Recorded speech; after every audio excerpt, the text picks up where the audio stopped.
Salut tout le monde et bienvenue sur cette vidéo spéciale inédite de Joueurs du Grenier pour le DVD de Pix & Love qui sera probablement piraté et uploadé sur le net avant même que j'ai eu le temps de finir cette phrase. Quoi? Qu'est-ce que j'ai dit?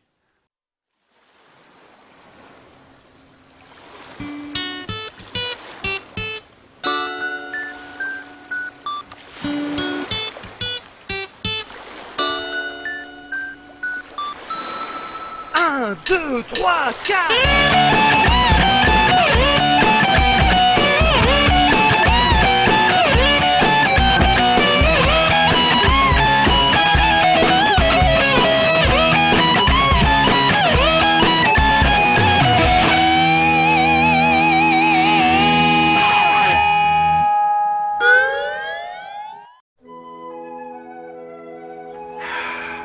Ah, c'est l'été, il fait beau, il fait chaud. C'est un temps parfait pour se promener, pour voir du monde.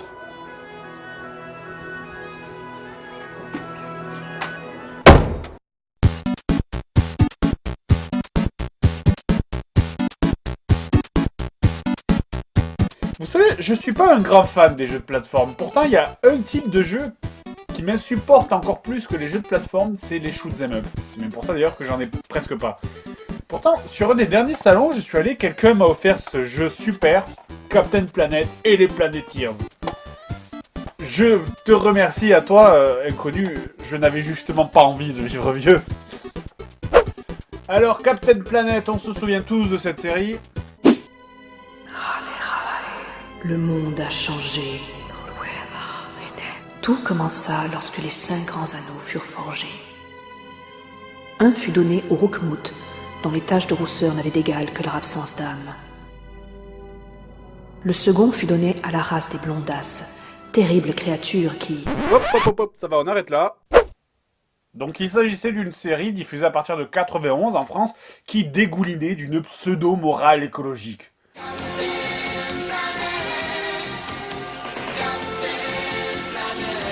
Clairement, j'aimais pas du tout cette série. Déjà, j'aimais pas le générique, les personnages étaient ultra clichés, les aventures étaient totalement inintéressantes et le héros, Capitaine Planet, me donnait presque envie de polluer juste pour le faire chier tellement je pouvais pas supporter ses morales à 2 balles. Et évidemment, pour bien faire tourner la machine à fric, cette série a été adaptée en plusieurs jeux vidéo et celui que je vais tester aujourd'hui, c'est le plus connu, Capitaine Planet sur NES. Ce jeu est sorti en 90, alors l'histoire du jeu, la Terre est en danger, et une vieille hippie nommée Gaïa, non pas celle-là, voilà, décide d'envoyer 5 adolescents venus des 4 coins du monde pour risquer leur cul à sa place afin de sauver la Terre pendant qu'elle reste sur son île à rien branler. Le jeu est composé de 5 niveaux, chacun divisé en 2 parties, une phase en shoot dans un vaisseau et une phase où on contrôle Captain Planet. Il s'agit donc sur ces parties d'un shoot'em up classique où on dispose des 4 pouvoirs des planétaires pour affronter les vaisseaux ennemis, à savoir donc le feu qui tire des boules de feu en ligne droite, l'eau pour faire des tirs ondulés, la terre pour larguer des rochers, et l'air très pratique qui offre un bouclier au vaisseau. Et si j'ai dit 4 pouvoirs, je ne me suis pas trompé parce que exactement comme dans la série animée, le mec qui a reçu la bague de l'amour s'est aussi fait complètement enfler dans le jeu. La bague de l'amour, sérieux. Et attention, pouvoir de l'amour sur les vaisseaux, yeah! Voilà, l'amour c'est de la merde, c'est dit. Alors au début, quand j'ai commencé à jouer à ce jeu, je me suis dit, ouais, bon ok, c'est le shoot'em up du pauvre quoi. C'est clairement pas très joli, même pour une NES, hein, mais bon, c'est pas très difficile, ça aura au moins l'avantage de pas trop me saouler. Le seul truc idiot, c'est que certains pouvoirs ne servent à rien, et il faut le savoir, comme l'eau par exemple, qui ne peut détruire aucun vaisseau. Déjà, premier problème, alors ça peut sembler un détail quand on connaît pas, mais c'est assez chiant en fait, c'est que les boutons Select et Start sont inversés, c'est-à-dire que le bouton pour appuyer sur Pause est sur Select et le bouton pour sélectionner les armes est sur Start. Alors quand on est habitué par défaut à changer d'arme avec Select, du coup on n'arrête pas de mettre la pause quand on veut pas, ou de changer d'arme quand on veut mettre la pause. Le début du niveau 1 se déroule assez facilement en fait, on galère pas, c'est plutôt tranquille. Plutôt tranquille. Jusqu'à ce terrible moment... Tu fais quoi, là? Fais quoi, je répare l'ampoule? Putain, j'en appelle. Allô? C'est réellement ici le premier passage difficile du jeu. Vous devez passer ces 5 machins qui tirent de l'huile, là. Et en fait, j'ai jamais réussi à le passer proprement, ce truc. Chaque fois que j'ai réussi, c'était purement du hasard. Heureusement, votre vaisseau peut faire demi-tour, ce qui vous permet de guetter l'occasion. Enfin, s'il y en a une. Bon, je le vois pas, perso. La seule ouverture qu'il y a, ça dure une demi-seconde, parce que quand le machin s'autour de l'écran... Et merde! Le souci du demi-tour, c'est que c'est lent. Sérieux, le temps que ton vaisseau il fasse demi-tour, la fenêtre de passage, elle a disparu depuis 5 ans. Mais merde, sérieux. Et puis aussi, comment enfin une flaque d'huile peut détruire un avion? Il a en quoi, leur vaisseau en pomme de terre? Allez, mais... Non, j'y arrive pas. J'y arrive pas, c'est pour ça que je déteste les shoot'em up, ça me gonfle. Bon, bah maintenant, si je veux pas que la vidéo s'arrête ici au bout de 3 minutes de jeu, bah, je vais faire appel à mon super pouvoir de montage vidéo. Attention, regarde. Allez. Vous avez sélectionné une transition qui fait whoosh. Souriez. 3, 2, 1, whoosh. Voilà, donc après avoir enfin réussi à passer ce passage, il y a quelque chose de génial aussi à signaler dans le niveau 1, quelque chose que je ne savais pas les premières fois que j'y jouais, quelque chose qui m'a fait perdre environ 1 heure. Quand tu arrives à la fin du niveau après avoir pété les tourelles, il faut se poser sur ce machin vert là pour passer au niveau suivant. Sinon ce qui arrive, c'est que tu t'écrases comme une mouche sur un pare-brise sur le fond de la base et t'as l'air idiot. Oui, c'est sûr, c'est parfaitement logique de faire ça. Surtout quand depuis le début du niveau, le moindre fait de frôler n'importe quelle surface suffisait à te faire s'écraser. Bref, deuxième partie du niveau 1, et là donc on entre dans la partie du jeu où on contrôle Capitaine Planète. Et comme pour le vaisseau, Capitaine Planète peut utiliser les pouvoirs des planétaires en se transformant en boule de feu, boule de terre, boule d'air, d'eau ou en cœur. Sauf que tous ces pouvoirs, ils servent à rien en fait. Concrètement, il n'y a aucun ennemi réel comme dans un jeu de plateforme classique. On se contente juste d'avancer bêtement en évitant de toucher les murs qui sont recouverts de trucs qui vous tuent en un coup. Les pouvoirs, quant à eux, ne servent que pour certaines situations ultra spécifiques. Finalement, l'ennemi du jeu, c'est plutôt la maniabilité de Captain Planet qui est complètement savonneuse. Et donc, rephase de shoot'em up dans un hélicoptère, ce coup-ci, il faut détruire des camions qui veulent déposer des produits toxiques dans le parc de Yellowstone. Et... quoi ? Attends, les arbres te tuent maintenant? Mais pourquoi? J'ai fait tout le niveau 1 en passant devant des arbres sans jamais que ça me touche et d'un coup, là, ils ont décidé que ça te tuait maintenant. En plus, voilà l'horreur et il suffit de frôler une feuille pour faire exploser le... Attention, ceci est une alerte de blague déjà faite de niveau 2. Ok, ça va. Non, sérieusement, il faut poser un caillou devant le camion. Le camion ralentit seulement quand tu es proche du sol, sauf que quand tu es proche du sol, après tu ne peux plus éviter les arbres. Du coup, t'es obligé de piler pour les éviter et donc de remonter. Et là, tu perds du temps et le camion a déjà disparu. Ok, j'ai explosé dans le tunnel, d'accord, super. Oh non mais... oh putain. Bon allez, je le rattrape, oui, non, oh non. Allez, game over. Oh, la planète meurt et ça me rend toute triste. Ça va, sinon il fait beau sur ton île, espèce de connasse? Niveau suivant, retour avec Captain Lavette et... En fait, quand vous jouez à Captain Planet, abandonnez toute notion de logique. La logique dans ce jeu n'existe pas. Par exemple, à la fin de ce niveau, juste avant le boss, vous tombez sur 4 ennemis. Alors voyons, comment tuer des ennemis avec mes pouvoirs? Je peux les brûler, les noyer, les écraser ou les souffler à mort. Et la solution est... le cœur! Ah oui! Pour tuer les ennemis dans ce niveau, vous devez les aimer!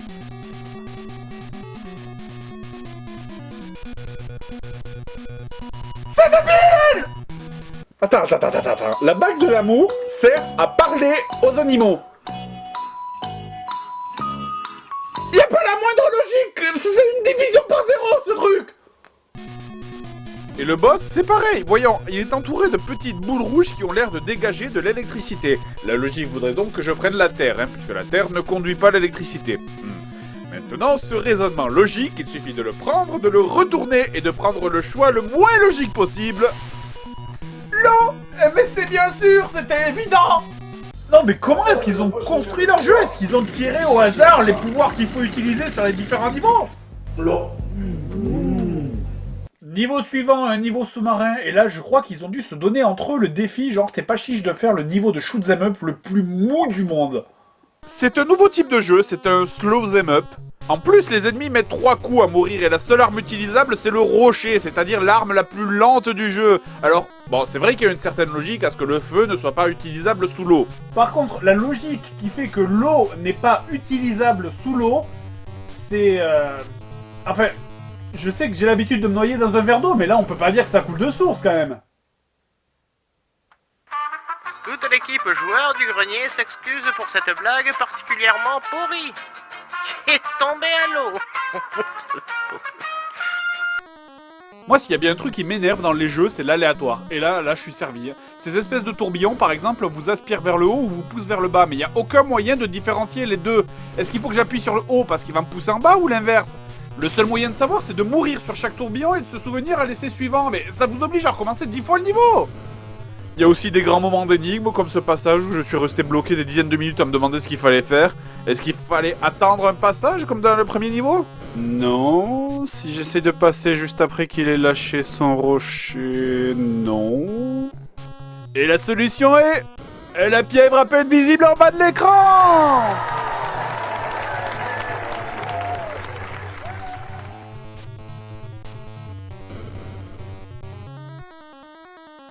Je vous l'avais dit que le niveau était lent, hein. Et là, un moment fantastique pour finir avec classe. Vous vous souvenez du premier niveau où pour finir, il fallait se poser au sol, hein, parce que sinon on allait s'écraser au fond du vaisseau. Et ben là, changement de règle, c'est l'inverse. Si vous vous posez, votre vaisseau explose. Maintenant, il faut foncer dans le mur pour finir le niveau.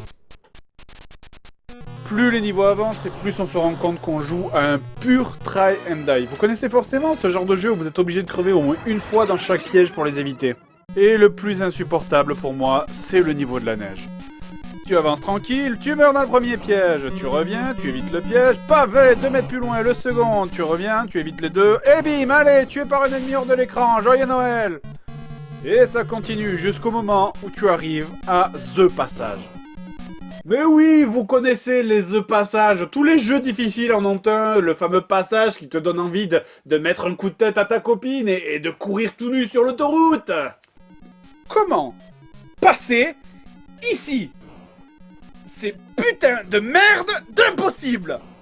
La seule technique, c'est de faire un demi-tour juste après que la neige soit tombée. Ne pas le faire trop tôt, ni le faire trop tard. Ça se joue au 10e de seconde. Soyons clairs, statistiquement, vous avez plus de chances de voir un quart de Norvégienne à poil s'arrêter devant chez vous plutôt que de réussir à passer ça!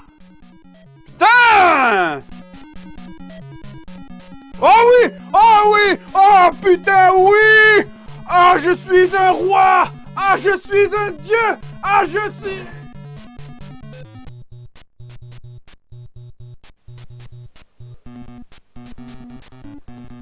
Oh cul!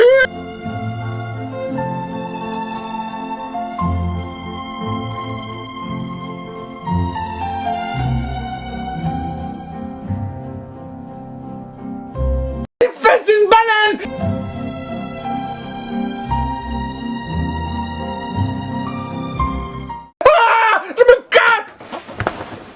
Ben, tu vas où? Sur l'autoroute!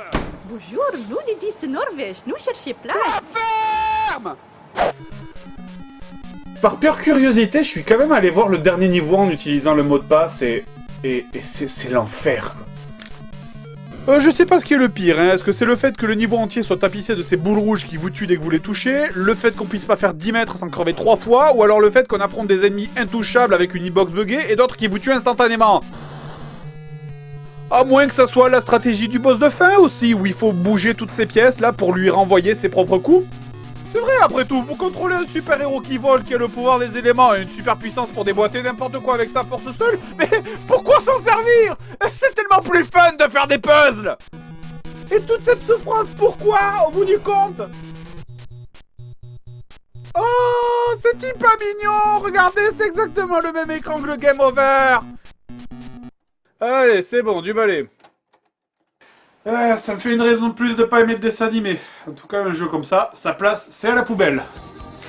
Mais n'oubliez pas les enfants, cette merde est un déchet plastique. La poubelle jaune. Car n'oubliez pas. L'avenir dépend de nous. polluard, la plume et la crasse et le brouillard.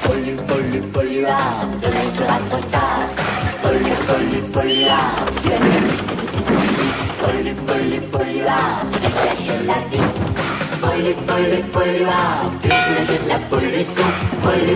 Polluard, sans te poser de questions.